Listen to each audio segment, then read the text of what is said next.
Happy new fucking year to you, dog. Yeah, Happy New Year, man. How do I sound? Ugly as shit. No, I'm just kidding. You sound good. Okay, wow. So, dude, Thanks. what'd you guys end up doing? Last night just went for a little cookout at my best bud's house, and then left early so I could come home and watch the Stranger Things finale, Ah, and then that's right. then do a review. Is my first video of 26, and then went over to her parents' house, my in-laws, for like a New Year's Day kind of like hangout little lunch thing. Then went and visited my mom, helped her take her Christmas tree down and stuff, and help her clean her fish tank and do some stuff around there for her. Nice. That's what's up. How about you? Nothing. Drank. Nah, dude, I didn't do shit last night, bro. Nah, it was lovely. I did not want to do anything, dude. I was so tired from all the other holidays that I literally just put my phone on silent and I ignored everybody because I was not trying to drink. I'm still recovering, dude. I feel like shit, tired. I mean, you look like shit. Yeah, well, that's how it feels. No. Wow. Now you know how it feels. Yeah. So yeah, we just chilled. We went out to eat to fucking Korean barbecue and then That sounds good. yeah, it was good. Watched Stranger Things and just did the countdown and fucking went to sleep, bro. Without spoilers for anybody who hasn't seen it yet, I agree, Gravedigger. How'd you like the finale? Because I was in love with it. I cried my ass off the I last thought like 30 minutes. Yeah, I didn't have a problem with it like most people did. It seems like a lot of people weren't too happy with it, but I liked it a lot. I got a lot of people on my Instagram, Facebook, or sorry, my Instagram, my Facebook post for it is doing insane numbers, my review. But like, not, honestly, 95% that of the people that I've talked to loved it. Hmm. Everybody else get bent just because the things you wanted to happen didn't happen because you don't write the show. They did a great fucking ending, in my opinion. It was Yeah, awesome, and I love the epilogue. They closed all the chapters, answered all your questions, yeah, and it was like a nice, sweet, feel good like goodbye that hurt like hell at the same time. yeah, But it was really good, bro. yeah. It was cool, man. I liked it. My wife liked it too. So yeah, I was pretty thrilled about that. But yeah, welcome everybody. We're back once again to our regular scheduled program with me and Mr. Blood. My name is Edgar. I'm the host. This is our one-on-one for the Snug Wrestling Podcast here on TikTok Live, where eventually we're going to talk about some wrestling. But I think because of like the time we took off for the holidays, Blood, I didn't really find anything too crazy this week when it comes to like wrestling news. Or is that just No, me? can't really think of anything crazy either. We got a couple of things we're going to get into, like, SmackDown going back to 3 hours is insane, but it's not crazy wrestling news of this week. It's something that we've known, but it slipped our minds until Tommy so graciously reminded us. Yeah. Then we're going to talk and possibly bitch about the next European tour, which is about to happen here in the next like 2 weeks. Because, oh, yay. Fantastic. Those goddamn start times over there, huh? Uh, Boy, tell me about it. Yeah. and then I'm, as much as I love, we'll get into it, but like, we got not a lot of like wrestling, like, holy shit, this happened news. Still waiting for a Jericho return. I'm assuming his contract ended at the end of December, like it was rumored to be. Other than that, really just got January 5th's Raw anniversary coming up with all those 3 title matches. But yeah, nothing else like just like popping out like crazy. Right. So, yeah, we could also be doing questions too. If there's anyone on the comments that, has questions about anything wrestling related, we can definitely get into that as well. But yeah, for now, keep on double tapping. I see that some people already liking the live. Thank you guys for that. Be sure to share. What's going on? Debate 32 Wrestling. How's it going? It's going pretty good. Shout So out to yeah. Ron RNICU in the comments. January 5th. Can't wait. We agree. Yeah, man. January 5th is going to be crazy. I just did a little quick match preview with Ryan Gray from the No So podcast where we talked about Becky Lynch versus your girl, Maxine Dupree, unfortunately. But Yeah. who do you think is going to win, Blood? It's a difficult one, right? Because it's funny because we should have done predictions for this when I really think about it. But because it is a pretty stacked Raw with some seriously high stakes. Well, we can do them tonight. It's a little difficult, right? Because in my opinion, I want Maxine to retain because I don't think it's fair that she wins. She has 3 matches with Becky, beats her all 3 times, gets the title on the third. has one defense against Ivy Nile, and then straight back to Becky. And it's like, if they take it off Maxine now, I'm like, what was the point of all that building of her, that month long of vignettes and all the, the hard work you've been putting into her, where the fans they're into her. The fans are into her, and they like seeing her as champion. And I'm just like, if you take it off of her now, I really think that kind of wastes. It would have felt like a waste of time to automatically have her drop it straight back to Becky right after beating Becky for it, without really giving Maxine any other challengers to really help her hone her skills, get her ears wet a bit more, her beak wet, so to speak, and show off more of what she can do. Because she had a great match with Ivy. The match she beat Becky for was really good. And I think that if you kept it on her a little longer, we could see some really cool stuff out of her if she was given more of the chance. So I'm going to say, not because I'm just a fan of Maxine, but because I'm curious as to where this could potentially go. I genuinely would hope that Maxine retains. And I have someone here in the comments, Brad316 X76 says, I think Becky's winning because isn't Maxine getting married? Well, She already did. oh, she already did. So Yeah. I mean, unless there's a honeymoon. Oh, maybe true. that month. I mean, maybe if she got married, that the whole month she was off was the honeymoon. Like when she was off doing those vignettes with Natty, she could have taken her honeymoon then. That's possible. I think the wedding, I saw pictures of the wedding. It just happened like yesterday or the day before yesterday or something like that. It's pretty recent. So, I mean, I would hope that she retains and they just give her like a week off for a honeymoon, and then she comes back to work the week after. Like, there's no need to drop it to Becky because she misses 1 week of work. You know what I'm saying? I mean, they kept it on Rollins when when he blew his fucking knee out right before WrestleMania 40. And he was still on. He had the title on his shoulder for 3.5 months. He didn't wrestle a single match till Mania. So like, if she's just gonna go get married and have a honeymoon and take like a week for a honeymoon, most people take like 5 days for a honeymoon. Like, I'll see you next Monday. Take your time, Maxine. Take a honeymoon. Go on vacation. Don't worry about it. But it doesn't matter because Just keep in get mind, the fuck off my TV. She's still competing on Monday Night Raw in the title defense. So she retains, gets on a plane, goes home, grabs her husband, goes on freaking honeymoon, comes back the next following Raw. She doesn't even miss TV. So yeah. But I want Maxine to retain because I really do think there's something there with her, and she is getting over and is over with a lot of the audience, and she is getting better every time she gets in that ring, and you can see the greenness chipping away week after week after week. And the way that she cuts promos, cookie cutter as they may be, because that's what they tell her to say, she's still delivering her promos very believably. So she's good and confident on the mic as well, and she's holding her own against Becky. I don't want to see Becky hold that fucking title again. Most of last year was Becky with that, are surrounded by that stupid championship. So it's not that the championship is stupid, but I was sick and tired of seeing her and Lyra and Bayley run it back and forth for 3.5, 4 months. You know what I'm saying? Like, I want Maxine if they take it off of Maxine, I genuinely believe it's because they're going to line her up. They're going to line Becky up for a match with AJ for that title. That's what I think is going to happen if they take it off of Maxine. But I think it's too early. If you want to take it off her after the Rumble or after Elimination Chamber. Like, let her have a couple more defenses. Yeah. I had a feeling you were going to say that, Mr. Blood. It's not just because I'm a fan. It's because it's the most practical sense.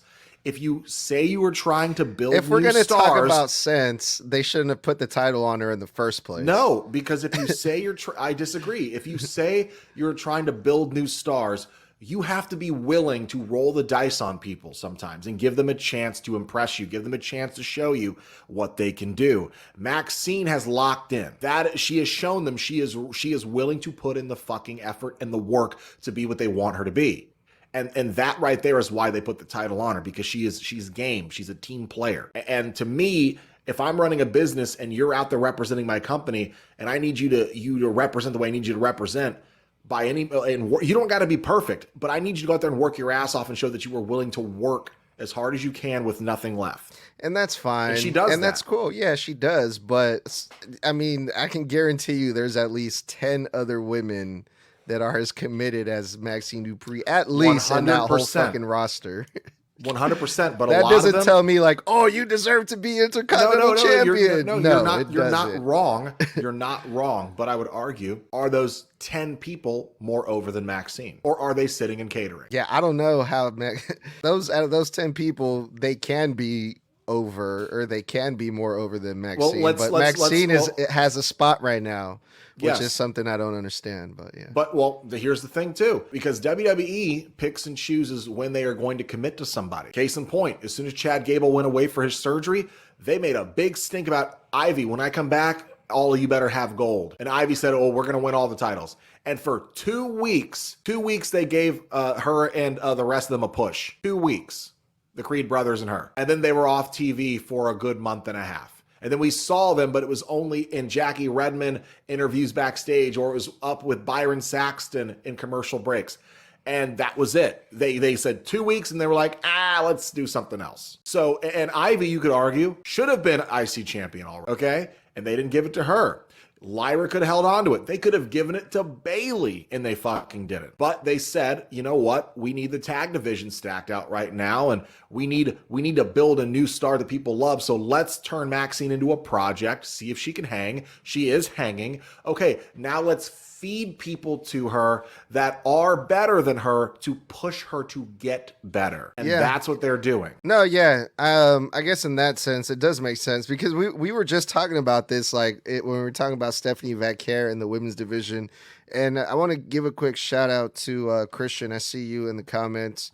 And also Debate 32 Wrestling has a question about Chris Jericho. We'll talk about Chris Jericho because it's kind of related to Raw on January 5th. But, you know, the lack of, I guess you can say, star power in the women's world title scene for Stephanie Vaquer, that at least they are trying to build up a new star in Maxine Dupree in the Intercontinental title division. And you know what? I'm hopeful. I'm not feeling it right now when it comes to Maxine Dupree and all this that they're doing. But yes, they are trying to create a new star in her. That's what we need to see, right? And anything can happen in wrestling, dude. Yes. I mean, I'm willing to admit Dominic Mysterio, I couldn't stand that motherfucker at first when we first started seeing him, and now we love him. But he showed you what he could actually do. Exactly. And remember, when he came in with Ray, he was just as green as Maxine, and he had been training longer, and he was just as green. Now look at him. The guy, to me, is a merch pushing machine. He, to me, when I look at Dom, I see Dom. He is not a massive draw, but he's a draw. He's a guy you'd put on your marquee. He's not a massive draw yet, but definitely will be. Oh, he will be. But the name Mysterio carries weight on a marquee. It does after all these years. And when you're talking about the credibility of that name, the true genius of the character work Dom has just been doing for years now. And the fact that WWE has really saddled their horse to them and said, hey, we're going to make you a fucking double champion for Christ's sakes this year. Okay? You're going to be in all these major storylines. You're going to be a part of one of the biggest factions. We're going to put the 2 hottest women on your shoulders and make them fight over you. Or 3, Rhea Ripley too. And they go, hey, you're going to beat John Cena to regain your championship. That's because what they did with Dom works. He was green. They were patient. They molded him. They let him take the ball and see if he would run with it or he would drop it. And he fucking took it and he traveled. He just traveled. He said, fuck the draw. He ran with it. And now look at him. If you give people the opportunity to show you that they can impress you, that they can wow you, that they can be something to an audience, you owe it to your company, to yourself, and to the fans to at least try. Because even if people think, well, Maxine's green as shit, she is green. But sit here and tell me that you're not at least a little bit impressed by her drive, her willingness to keep pushing, how hard you can tell that she is trying to be good at this. That right there is all I need to see to know that if she keeps at that and they keep believing in her, she will be incredible in a year, in 2 years, in 3 years, just like Dom was. I don't think so, but we'll see. Christian once again says, as someone at Mania, it was awesome seeing him win the Intercontinental title. Yeah, it was. I was there too. that was really cool.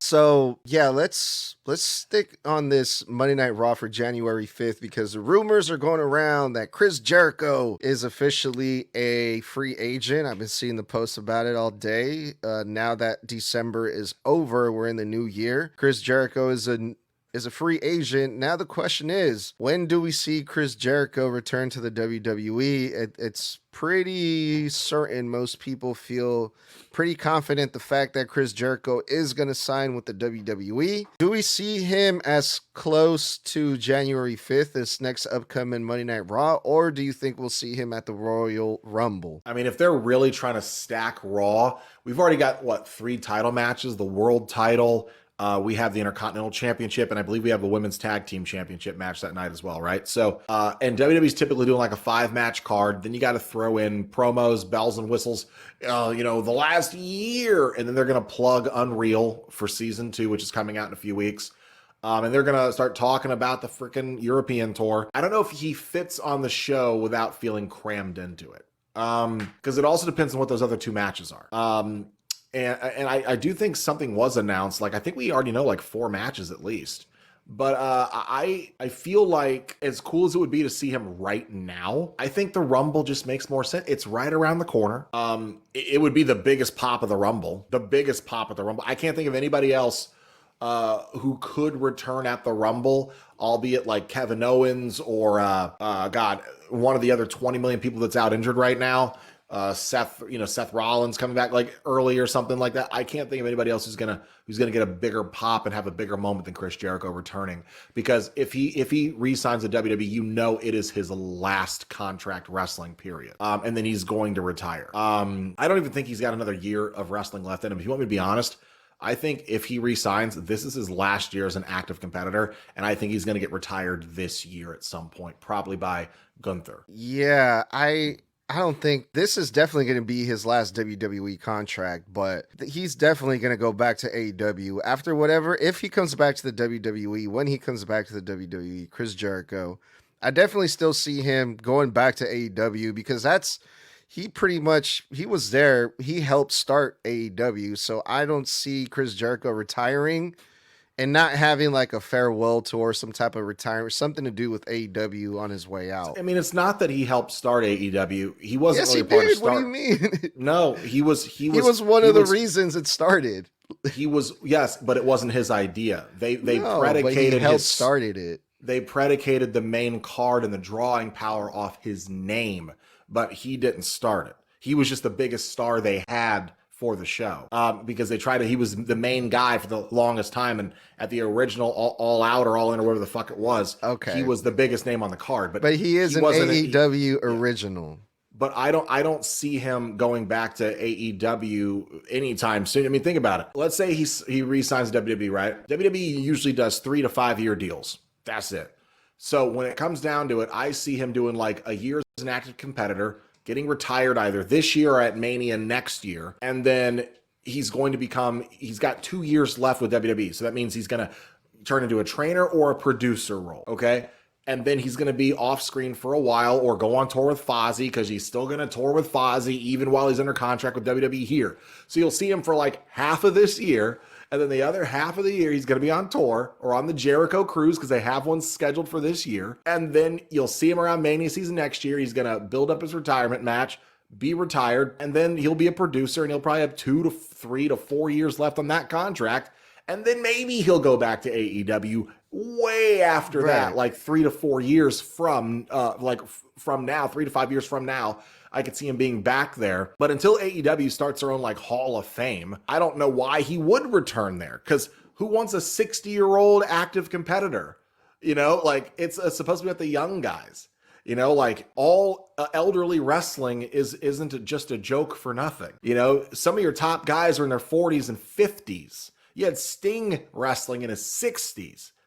I don't think Jericho fits the mold of AEW anymore, let alone 5 years from now. No, not as a competitor, but if he goes back, it's got to be in a producer role. That's all. Maybe something like that. And also, because I feel like Chris Jericho is more, even though, he's from WC, wrestled all these companies, WCW, WWE. When I see Chris Jericho, I still feel like he's more of an AEW guy now more than ever, even though he might go back to the WWE. I can still see him going back to AEW, not as a competitor, but as like, hey, I'm back. And AEW would benefit a lot, for if they bring back Chris Jericho. Well, we're getting way ahead of ourselves, but I can definitely see, Chris Jericho doing something like that. Brad 316 X76 asks, do you think WWE would give him the Rumble win? No, not at all. That was another because thing too. They have a couple of things already slated to win the Rumble this year. The highest talking points based on reports are either LA Knight, Roman Reigns, are like two of the biggest names to win the Rumble. There's a lot of talk of Sami Zayn because the Rumble's in Saudi Arabia this year. But I could not see them giving it to Jericho. It's about pushing up and coming talent, guys. How are you going to push a guy in his 50s? No, they wouldn't give him the Rumble. No, and that's too big of a spot to give him because, no offense to Jericho, he can't perform at the level, in my opinion, that fans nowadays expect and require a main event title match for WrestleMania to look, come across, and feel like. He can still go in the ring, but he is not going like he did in 2010, in 2009, in 2002 against Shawn Michaels. We saw the WrestleMania main event last year with Cody versus Cena, and all the fans did was rip it to pieces, fairly so, because it was a very slow-moving match. It felt very stagnant, no excitement whatsoever, very, very, very slow technical wrestled match. And they tried to cover it up and say, well, it was done that way because John Cena was trying to ruin wrestling, and he ruined wrestling by not giving you the spectacle that you wanted. But really, no, I just think it's how they wrestled and didn't work. You don't need that kind of match at Mania, and that's what Jericho would bring. I've seen him wrestle in AEW recently. The guy doesn't move the way that you want. Like, let me ask you this. Let's say he wins the Rumble. You really want to see 50-something-year-old Chris Jericho versus fucking Cody Rhodes at WrestleMania in some high-octane match that Jericho can't keep up with? Do you really want to see him wrestle a match against Braun Breaker? Let's say Braun Breaker's the heavyweight champion by Mania. You think Jericho's keeping up with Braun? Do you honestly, in any realm of possibility, think that Jericho of today could stand a chance against winning Braun or beating Braun? No one would believe it. I don't believe 50-something-year-old Chris Jericho has a chance in hell against Braun Breaker, let alone 40-year-old Cody Rhodes. Yeah, that was another thing too when we talk about Chris Jericho in the Rumble. If they were to bring him back to WWE brings back Jericho to the Rumble, I wouldn't even want to see him in the Rumble because he's just gonna get a quick entrance. He's not gonna win it. He's just gonna get eliminated, and that's it. Thank you for coming back. Good to see you. It'd be cool if he's in the Final Four. That's fine. Let him stay in a bit, get the pop, and maybe get in the Final Four. Maybe he does, maybe he doesn't. But don't let him win. They have an opportunity of a lifetime to do something so fucking funny when they bring back Chris Jericho, because when Chris Jericho came back, or when he made his WWE debut 20 plus years ago with The Rock, some people knew who he was, some people didn't because he came from WCW, and they bring him back versus The Rock, who at the time was the biggest baby face, and the first thing The Rock says to him is, "Who in the blue hell are you?" or something like that, right? Yeah. What if they did the same thing or something similar with someone like, like a Gunther or something? He just came back from AEW, right? Kind of like similar to 20 years ago with WCW. And he cuts a promo on Gunther, for example. And Gunther's like, who the fuck is this guy? Where did you come? I think I want to see something like that. Chris Jericho show up and, get in someone's face unexpectedly and just be like, I'm back. I'm fine seeing him back, but I will be honest, not for the long haul. I don't want to see him overstay his welcome. And I got to be honest, one of the hardest things about watching AEW for me is watching all of these guys who are either Hall of Famers already, future Hall of Famers in a different company, all feel like they are overstaying their welcome in the spotlight. I feel that way with Christian. I feel that way with Edge. I felt that way with Sting. I feel that way with Jeff Jarrett. I feel that way with Billy Gunn. I feel that way with Jericho. You guys are all in your fucking 50s and 60s. You are taking TV time from guys who deserve and have earned a chance to showcase what they can do. And that's why everybody was so sick of Jericho to begin with. They felt like he was stealing all this time and TV time and spotlight from all these younger guys. And that the only way to be relevant is if you were stuck with Jericho, or Jericho wants to saddle himself to a younger hot prospect. And it's like, I don't need to see that in WWE.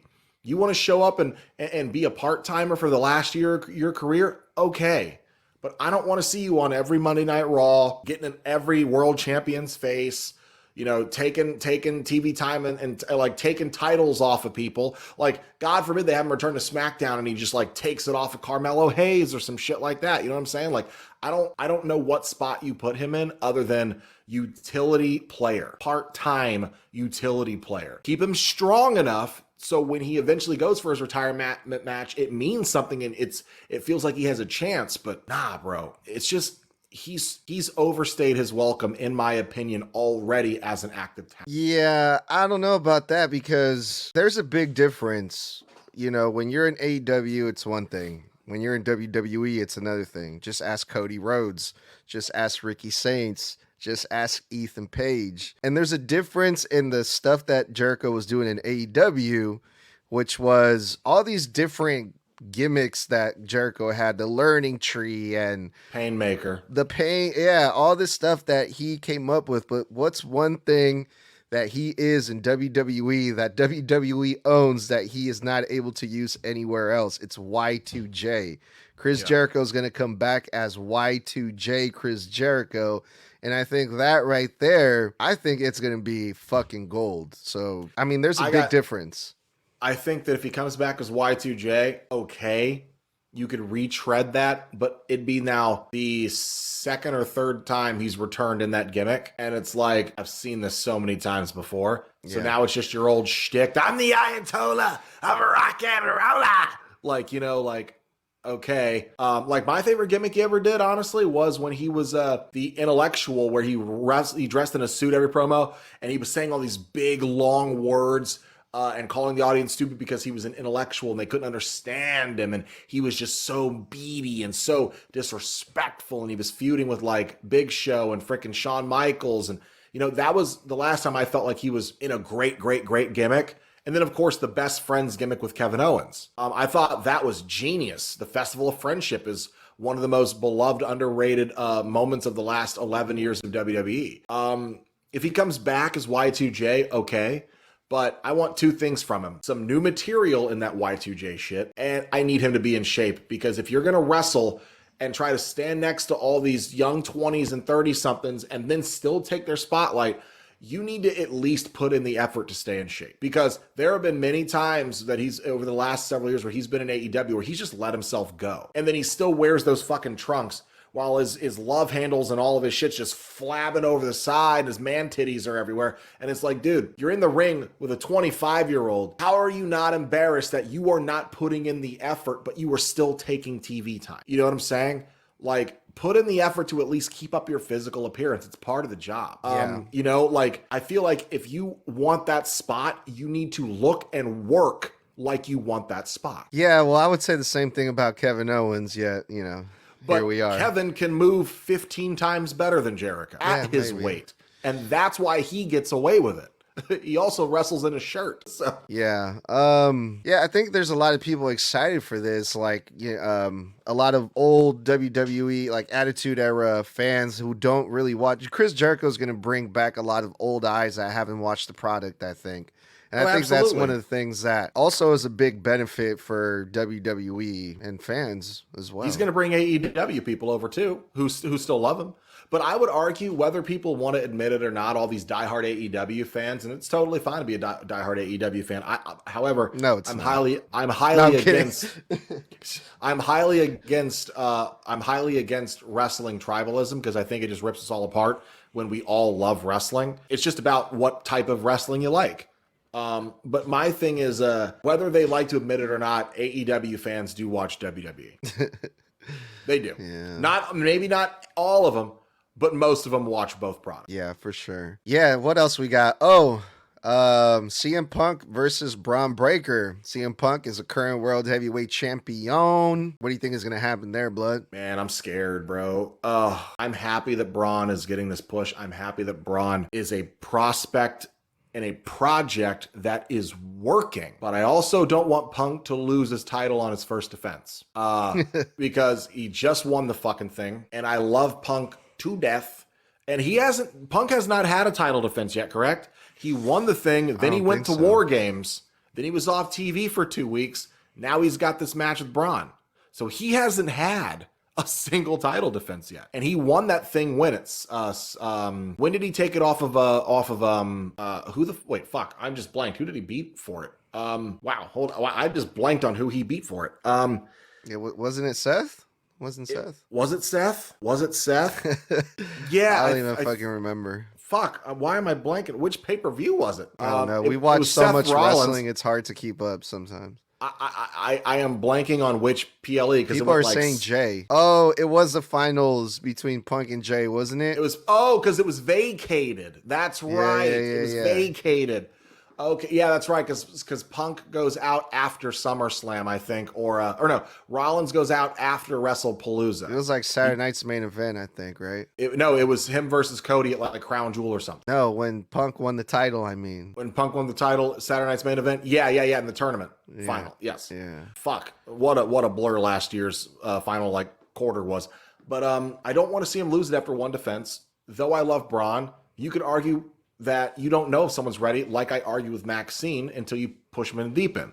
So if I make that argument for her, I got to make it for him. My thing is, Punk is one of those guys, right, who doesn't need to be champion ever to be over. He's one of those guys where the champion never makes the man. He makes that fucking championship. Because even if he just walked out and just looked at the audience and said, "My name's CM," and dropped the mic, they'd go apeshit. And then he just walks out. I think that if you put it on Braun, okay. Could you argue it's a little early? Sure, because they originally wanted to put the title on Braun after Mania. That was the original plan. If Seth didn't get injured, was that he was going to turn on Seth at or after Mania, and then the title would come his way leading into SummerSlam. Now they're moving up the timeline. If he wins it now, okay, he's got an iron grip on it through Rumble, through what do you do during Elimination Chamber. Is he going to be the title that gets selected by the winner of the Rumble, or is whoever wins the Elimination Chamber going to face him as the consolation, like they did last year? So then it's who is he facing at WrestleMania? So if you put it on him now, okay, or would it make more sense to have him win it at Mania for a bigger? So my thing is, I'm hoping for an interference. Yeah, I definitely don't want to see interference. I don't want to see Punk lose it either, man. For that same reason, I feel like we need to see a much longer title run for CM Punk, just because it's Punk, man. The star power, he still has that. He's a draw. I hate to use this word. I'm probably gonna get a lot of shit, but aura, people still he has unlimited aura. People still love CM Punk, and if I had to pick between CM Punk, as much as I love Braun Breaker, man, having it on Punk, one of the biggest stars, one of the biggest baby faces, I think it's better off. Nothing against Braun Breaker. I don't feel like I don't feel like he's ready yet for that spotlight. I don't feel like the thing about that is we have to also take consideration. It'd be one thing if Braun was alone. He has other people in the group to pick up his weaknesses so they can still protect him like they protected Roman with the Shield. He's also got Paul Heyman to cover any missteps, talking wise, build wise. So if you put the title on him now, he's covered in all directions. And they can protect any weaknesses he might have while he's still getting them filled in. The biggest thing here is if you put it on Braun, okay, you got to build him like crazy and you got to protect him like crazy. If you don't put it on him, do you take the wind out of his sails by accident? Do you kill his momentum damn near immediately? That is the worry. It'll be a damned if you do and a damned if you don't if it doesn't work out with him getting that title too early. But it will be a damned if you don't put it on him and you just put him in this spot for the title and then you let Punk beat him. And now it's like, well, Punk beat you. And you said you were going to destroy him, and he said he couldn't keep up with you. So if a 48-year-old man can kick your ass, how is anybody else going to lose to you? You know what I'm saying? I think this is the one time I can think in a long time where I want an interference in this match. Here's another thing, too, that is kind of related to this that I thought was kind of interesting. Apparently, Seth Rollins did a interview recently with Clutch Points, where now we've been seeing Seth Rollins make appearances like at these NFL games, not wearing a Yeah. brace and moving his arm around and doing all these things. So he seems to be fine now, which a lot of people are starting to speculate like, oh, he should be coming back anytime soon. So He could also just have the brace off just so we can let his joints be a little free. Because I saw him on an interview just last week on a podcast. He had that thing on. yeah, could be. But I have a quote here from Seth Rollins from this interview I want to read real quick where he says, I think they asked him about Seth Rollins reveals first thing he'll do after return. And this is, again, a interview with Clutch Points where I guess the quote goes, the primary target in my return will actually not be a person at all. It'll be a thing. That would be the World Heavyweight Championship because I never lost the title. So I'm rightfully the World Heavyweight Champion. I was stripped of that championship, and anybody who's in possession of that title, be it CM Punk, be it Braun Breaker, anybody who stands in my way, they will be dealt with. So I don't know if that changes your prediction at all when it comes to this match, but No, I thought because it I was still interesting. think I still think he's coming back near Mania or after or at Mania itself. It's very possible that like let's just hypothetically say Braun wins it on Monday. He carries it all the way to Mania, faces whoever the fuck wins the Rumble at Mania. Seth could either come out and screw him while the ref is down and cost him the match, and then he loses the title, or Seth comes down after the match and stomps his ass down as a return to stake his claim as I'm back and I'm coming straight for you.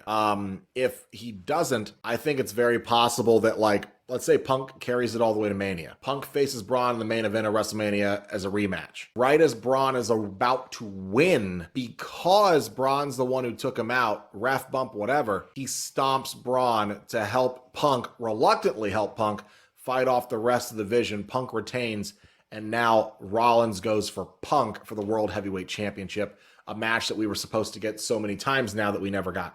Yeah, so many possibilities, man. So many possibilities. Very interesting. But yeah, man, January 5th is going to be one hell of a show. I'm pumped for that. Shout out to Tommy T Acting in the comments, who asks, do you think Tommy's one of our panel mates?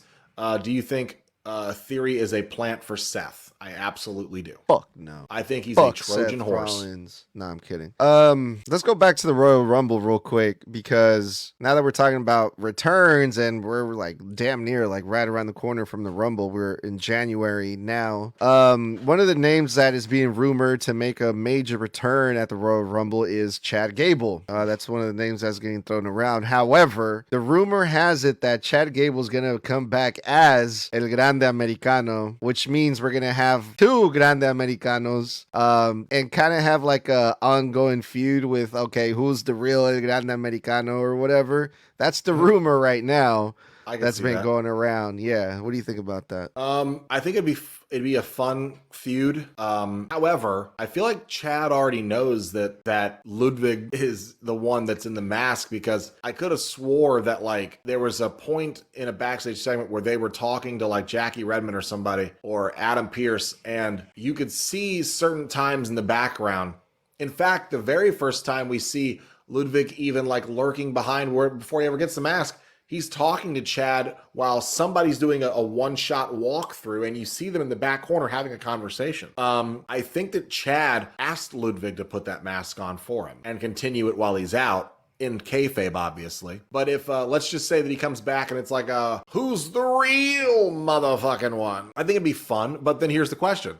It can't be a heel versus heel dynamic, because that'll get old real quick. So does Chad Gable's group turn face, and freaking, Ludwig Kaiser and Ryo and whatever the fuck the other guy's name is, do they stay heel, or do they turn face? No, they're gonna turn face. I mean, they already did in Mexico. Grande, the Grande Americano. Now, I'm not gonna say it's Ludwig Kaiser because it's not him, but they already turned him face in AAA, or they're starting to like transition him into. They turned him face in AAA. Yeah, kinda. Yeah. Okay, so if they are, then they could be turning him face, so he's already a full face by the time Chad returns. So if that's the case, then you're going to have Chad and the Creed brothers versus Ludwig and Ryo, and I can't think of what that fucking blue one's name is. Blanco, Bazenko, Pete Dunne or the other motherfucker. Put some respect on the legendary luchador Bravo. Bravo. If he could only win a match, bravo. Yes. Yeah. So yeah, that's interesting. Yeah, it's being rumored that they're gonna have a feud. They compared it to, I guess they did something similar WWE with Sin Cara back in the day. Yes, they did. And it was the actual person who is Sin Cara. And then they had I think it was Hunico wound up taking up the mantle of Sin Cara when they fired the original because he just wasn't working out. He was like botching every fucking match. He botched his fucking entrance, if you remember. Yeah, when he debuted, he botched his entrance. He fucking got hung up on the rope jumping off the trampoline. Then he fucked up he literally botched his own finisher, which was a Spanish fly off the top rope. So he had to reset and then hit it again. And I was like, oh my God, bro. But that was because Vince was like, let's have this gimmick where he wrestles in a dark fucking arena with just this like orangish, tannish lighting on the ring. Guy couldn't see shit through his mask. Yeah. So I was like, oh my God, bro. But yeah, they did that with Sin Cara. They've done it with Doink the Clown. They did it with the Imposter Undertaker and Imposter Kane. So they've done this many times. Yeah, according to this post that I found from Arena Clandestina, they're saying that this could lead to a mask versus mask match between the two. I mean, that's fine. Yeah. It'll be entertaining for the mid card or the undercard. Yeah. But yeah, other than that, dude, we're off to a crazy start for January, man, with SmackDown going to 3 fucking hours. We also got the whole month of January. The whole month of January is going to be in Europe. So I got here, where's Raw? So this Monday Night Raw is going to be January 5th is not on the schedule. So that's going to be here in America. This Monday Night Raw, January 5th. I thought this was going to be in like Vegas or like somewhere like that. Somewhere on the West Coast over in your neck of the... Let's see, because that's a good question. I want to know now. I think it's like Philly, which is on this coast, or it's a big city. It's in Barclays Center, New York, Brooklyn. Okay, it's my coast, but it's a big city. I knew it was a big city. Yeah. And then they're going to go do a live event 3 days after that in Germany. And then SmackDown, the first 3-hour show, January 9th, is going to be in Germany. Berlin. Yeah, so fuck. That means that it's probably going to air on Netflix in the middle of the day because that's usually how it goes down, right? Yeah. So like it does here because it airs earlier, SmackDown will stay at normal time.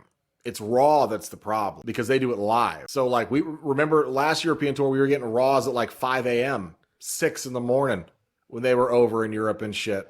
Like remember, we had to get up like on that one weekend because SmackDown is live, but if they do it earlier in the day over there, that doesn't, let's say, match up with 8 p.m. here on my coast, they could always record it during the day and then play it later. Yeah, they do. They always play it later, but if you have a VPN like we do, yes, we could watch it live. Like yes. But who the hell's got time to watch 3 hours of TV in the middle of the day, like on a Friday? You know what I'm saying? Like you're a family man, you know, you got a whole life and work and everything. Like, could you stop what you're doing at like 10 a.m. and watch 3 hours of Raw until 1 o'clock in the afternoon on a Friday? Hell yeah. You want I could too, but then we're the lucky few. So 7:30 p.m. is a start time for Raw in Germany, but what the fuck is 7:30 p.m. here? I think Germany's like 12 or no, Germany's like 16 hours ahead. I'm going to say 7:30 p.m. in Germany in Pacific time. Let's just say Pacific time. Oh, your time, okay. Yeah, because fuck the East Coast. No, I'm kidding. Yeah, 10:30 a.m. Pacific time. Yeah, that means it would be 1:30 my coast. Yeah. Fuck. Yeah. I'm not gonna sit at 1:30 in the afternoon. 3 hours until 4:30. Yeah. Just to watch SmackDown and it be not that. You know what I'm saying? Like, I mean, it might be because it's the first episode of SmackDown of the year. Only reason I could see them going back to 3 hours is because of all those rumored call-ups from NXT that are going to SmackDown. So they got to fit them on the roster. So there's that extra hour for like 2 more matches and like 3 more segments and 15 more commercials. Isn't this when they're gonna do the 3 stages of hell with Cody and Drew? Drew did say we're gonna do this in Berlin, didn't he? I don't remember. I didn't watch SmackDown. Remember, it was the holidays. I could have swore he said 3 stages of hell. Me, you, and like could have swore he said we're doing it in Berlin. Oh, then yeah, it's this Friday, so that should be pretty cool. Something to look forward to. And then the following Monday Night Raw, January 12th, is also going to be in Germany, which means probably the same start time. And then... Well, SmackDown's in New York this week. So next week on Friday. The 9th. Oh, yeah. Wait, yeah, no. So tomorrow's the 2nd, brother. Okay. You're right. Yeah. So tomorrow, yes, but the one after that is in Berlin. Okay. So then the very last European show is going to be January 19th. And that's Monday Night Raw in Ireland. So pretty much the whole entire month of January, bro. We're gonna like 3 weeks. Yeah. And then when is Rumble? By the way, is that end of January? Is that the first week of February, like it was last year? Last year it was weird. It was actually like February 1st or 2nd. I was like, it's so weird that a Rumble's in February. It's usually always in January. Yeah, it's usually always in January. Yeah, the 31st. Damn, last day of the month. Okay. Very, very last day. So right. I think that's one of the reasons why they did this European tour, because they're going to be overseas for the Rumble. They're like, well, let's just go a whole month earlier and let's just do a whole ass fucking tour out there.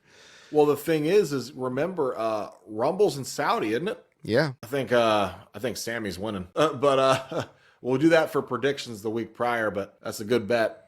You know how the Saudi government is. God damn it. They're going to give us what we want.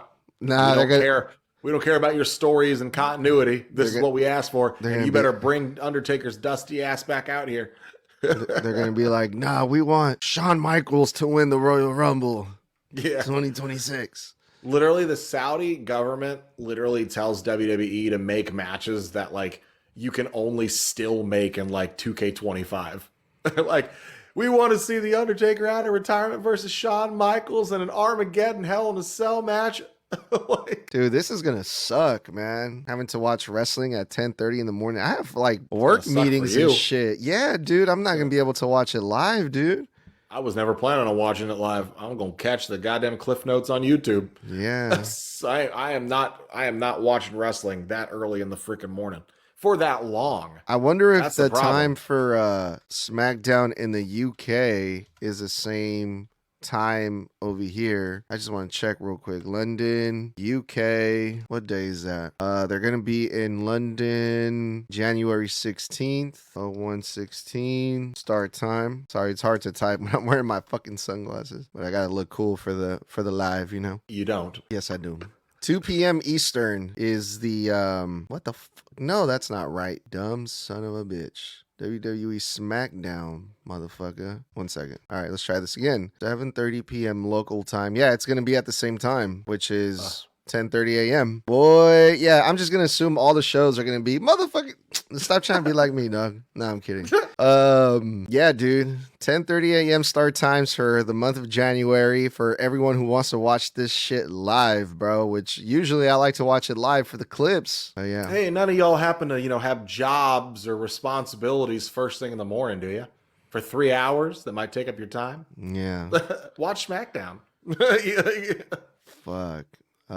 Yeah, so what a way to kick off 2026, dog. Oh god, bro. 3 hours of SmackDown, and you have to oh my god. All right. Then watch in the summer they're gonna drop it back down to 2 hours, and then I guarantee you this is gonna be TKO's stupid plan going forward.